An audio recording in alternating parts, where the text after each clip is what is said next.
Live from Fargo and serving you on TV, online, and on the go.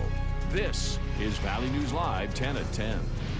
If you're asked to join this holiday trend that's going viral on Facebook, ignore it. It's a scam. Good evening, everyone. Thank you for joining us. It's called Secret Sister Gift Exchange. Basically, you join a group online, buy a $10 gift for a stranger, and then you're promised up to 36 gifts in return. Sounds good. Problem is, it's considered a pyramid scheme and could land you in jail. Valley News Team's crime and safety reporter Nicole Johnson explains.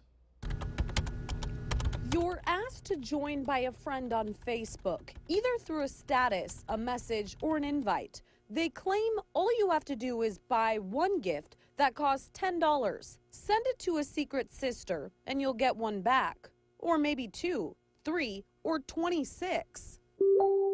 I spoke with a woman over Facebook who sent her gift this morning. She said she was in need of a little holiday cheer. The invite came through her messages and she thought it would perk her up.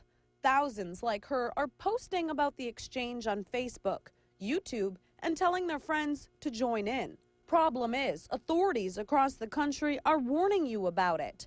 They say you're setting yourself up to get your identity stolen. And the biggest problem is, it's illegal. Yeah, this is a typical pyramid scheme. We're just seeing this on Facebook this time instead of the old way of using letters.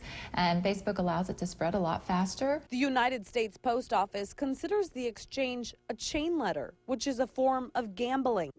I asked the woman participating if she's heard about that. She says it's cheap and harmless, saying, isn't anything fun some sort of scheme these days? Also, it's against Facebook's terms of agreement. So there's the potential that Facebook, if they got wind of this, could block your account. If you want to spread some holiday cheer, authorities say do a gift exchange the old school way with people you actually know. Nicole Johnson, Valley News Live.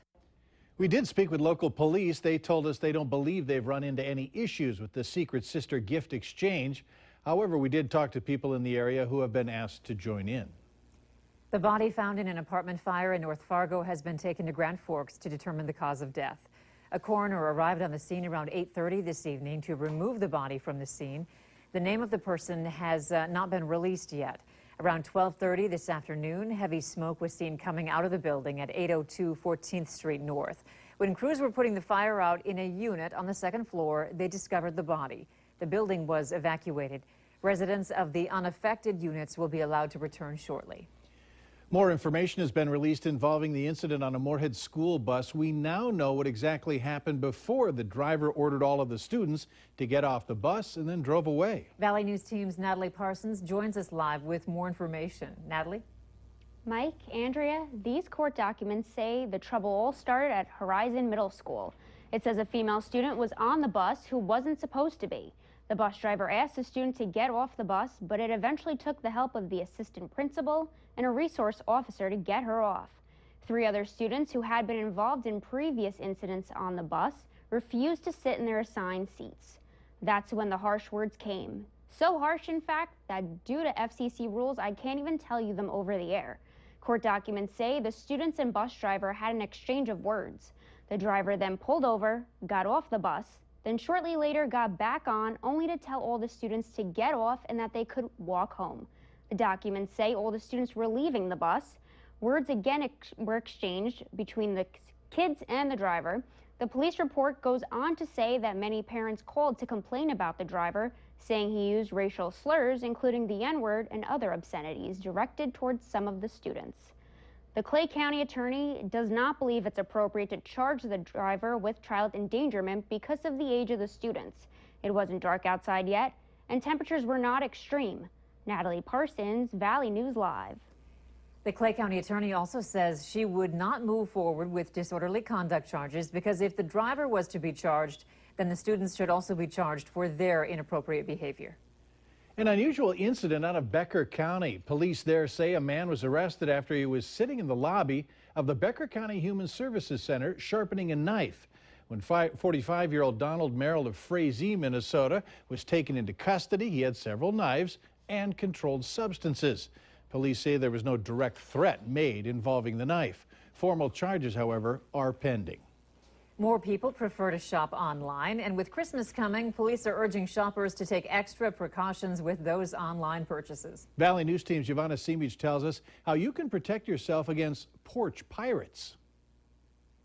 Charles Flatten has been a victim of front porch package thieves. Never feels good to get something taken from you, especially when you worked hard to get that item. Flatten says his apartment at that time didn't have the greatest security, something he's thankful his new building has. Someone got their package stolen, and within the week they had brand new cameras put in. 23 million Americans have had packages stolen from their homes before they could open them. Those are really hard to solve unless someone actually got surveillance footage of the actual individual that stole the package. Experts say there will be more deliveries this year than ever before. Fargo police says technology plays a big part. If you're going to order things online and have things shipped to your address, make sure that you track it. Companies like Amazon have lockers where you could safely pick up your packages using your login. Asking a friend or family member to pick it up is another option if you aren't home. If you know that you're going to be gone, don't have something shipped to your house that's going to arrive during that time.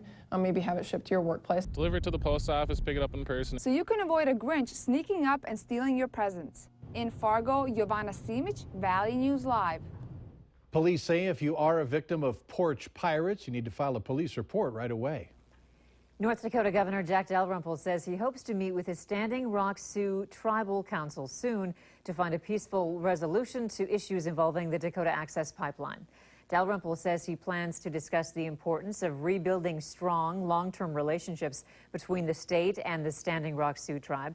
The governor clarified that the evacuation order made on Monday was to let protesters know they're in a dangerous situation, and the state cannot guarantee emergency services would be provided if they're needed. He also said that the state would not be clearing the camp, but if the Army Corps of Engineers asks the state for help clearing the camp, they would assist. In a related story, North Dakota lawmakers have approved more emergency funding to cover the cost of law enforcement related to that ongoing protest over the pipeline. The North Dakota Emergency Commission voted to borrow $7 million in funds from the state-owned Bank of North Dakota. The group earlier approved $10 million in emergency spending. Officials say the new loan should cover the state's cost of policing protests through December. North Dakota and local governments have shouldered most of the expenses. The governor says that requests for reimbursement from the federal government have been unsuccessful so far.